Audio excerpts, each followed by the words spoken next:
Right now, we are all aboard na kilalanin ang susunod na kiddie hopeful, who's an aspiring singer and pilot.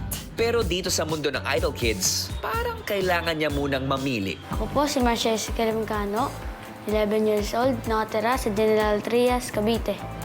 Hello, Captain. Hanep ah. Okay, kitang-kita naman, Marcio, na gusto mo maging Pilot. pilot. Okay, kailan ba nagsimula yung pangarap na yan? Pumunta po kasi kami sa Boracay at na-excite pa ako mag-airplane. O sige, kung sakasakaling maging piloto ka in the future, saan mo gusto pumunta? Gusto ko mapuntahan yung mga bansa na hindi ko pa po napupuntahan. Gaya ng Europe, gusto ko po kasi makakita ng snow. Meron ako mga paper airplanes dito. Kung gaano kataas yung paglipad mo ng eroplano, gaano kataas yung pangarap mo. Para mas ma-inspire ka. Sige. Okay? In 3, 2, 1, go! Wow! Hello po. Hello. Hi po. Hi, buddy. Hi. Hello po. Hello, what's your name? Marcia Escalimcano po. Taga saan po tayo? General Trias, Cavite po. Miss Reg, Marcio ba ako?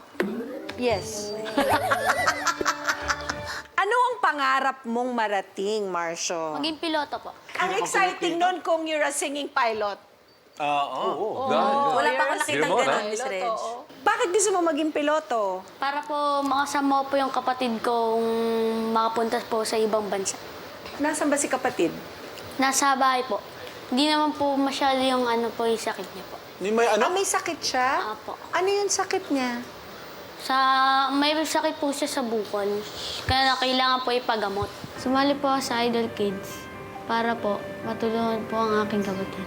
Si Marian po kasi, na-involve po siya sa isang incident. Yung swing po na sinasakyan niya, umuntog po sa ulo niya. Pina-check up na namin siya. Then sabi, operahan. Ayaw namin. Kasi nga, alanganin pa sa amin na pabuksan yung ulo ng bata kasi hindi namin secure kung ano yung kalalabasan sa anak namin.